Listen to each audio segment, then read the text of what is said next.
Okay ಪಾಪು ಬಾಯ್. Sachu tiffin ಮಾಡ್ಕೊಂಡು ಹೋಗು. ಬೇಡ ಬೇಡ, ನಾನು ಆಚೆ ಮಾಡ್ಕೊಂತೀನಿ. 2 ಗಂಟೆ ಆಯ್ತು ಸಚ್ಚು, ಬೇಗ ಮಲ್ಕೋ. ಸಚ್ಚು, ಹಾ ಪಾಪು. ನನ್ಗಂತೂ ನಿಂದೆ ಚಿಂತೆ ಆಗೈತೆ ಸಚ್ಚು. ಯಾಕೆ, ಏನಾಯ್ತು? ಯಾವಾಗ್ಲೂ ಕೆಲ್ಸ ಅಂದ್ರೆ ನೀನ್ ಆರೋಗ್ಯದ ಕಡೆ ಗಮನ ಕೊಡೋದ್ ಬೇಡ ಸಚ್ಚು ನೀನು.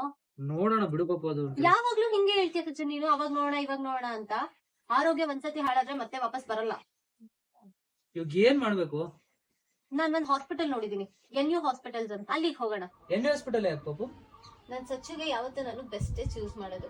ಈ ಹಾಸ್ಪಿಟಲ್ 6 ವರ್ಷದಿಂದ ನಂಬರ್ 1 ಸ್ಥಾನದಲ್ಲಿದೆ ನೆಫ್ರಾಲಜಿ ಅಂಡ್ ಯೂರಾಲಜಿಗೆ. ಅಷ್ಟೇ ಅಲ್ಲ ಸಚ್ಚು, 750ಗಿಂತ ಜಾಸ್ತಿ ಜನ ಇಲ್ಲಿ ಸಕ್ಸಸ್ಫುಲ್ ಆಗಿ ಕಿಡ್ನಿ ಟ್ರಾನ್ಸ್ಪ್ಲಾಂಟ್ ಮಾಡಿಸ್ಕೊಂಡಿದ್ದಾರೆ. ಎಲ್ಲಿರೋದು ಪಾಪು ಇದು? ಇದು ಬೆಂಗಳೂರಲ್ಲಿ ತುಂಬಾ ಕಡೆ ಇದೆ ಸಚ್ಚು. ರಾಜಾಜಿನಗರ, ಪದ್ಮನಾಭನಗರ, ಮಿಷನ್ ರೋಡ್, ಅದು ಅಲ್ಲದೆ ಶಿವಮೊಗ್ಗ ಮಾಡ್ಯೂಲ್ಸ್ ಅಲ್ಲಿ ಬ್ರಾಂಚಸ್ ಇದೆ. ಅಷ್ಟೇ ಅಲ್ಲ ಸಚ್ಚು, ಇಲ್ಲಿ ಸರ್ಜರೀಸ್ಗೆಲ್ಲ ಅಡ್ವಾನ್ಸ್ ರೋಬೋಟಿಕ್ ಟೆಕ್ನಾಲಜಿ ಇದೆ ಗೊತ್ತಾ. ನನ್ ಮೇಲೆ ನಿಂಗೆ ಎಷ್ಟು ಕೇರಿಂಗ್ ಪಾಪು. ಈ ಕೆಲಸ ಎಲ್ಲ ಇದ್ದಿದೆ. ನಾಳೆನೆ NU ಹಾಸ್ಪಿಟಲ್ ಹೋಗೋಣ, ಸ್ಕ್ರೀನಿಂಗ್ ಮಾಡ್ಸೋಣ ಫಸ್ಟ್. ಬ್ಯಾಡ್ ಲೈಫ್ ಸ್ಟೈಲ್ ಇಂದ ನಿಮ್ ಕಿಡ್ನಿ ನಿಧಾನವಾಗಿ ಹಾಳಾಗುತ್ತೆ. ನಿಮ್ಮ ಆರೋಗ್ಯ ಹಾಳಾಗಕ್ಕಿಂತ ಮುಂಚೆನೆ NU ಹಾಸ್ಪಿಟಲ್ಗೆ ಬಂದು complete urinary and kidney test ನ ಮಾಡಿಸ್ಕೊಳ್ಳಿ.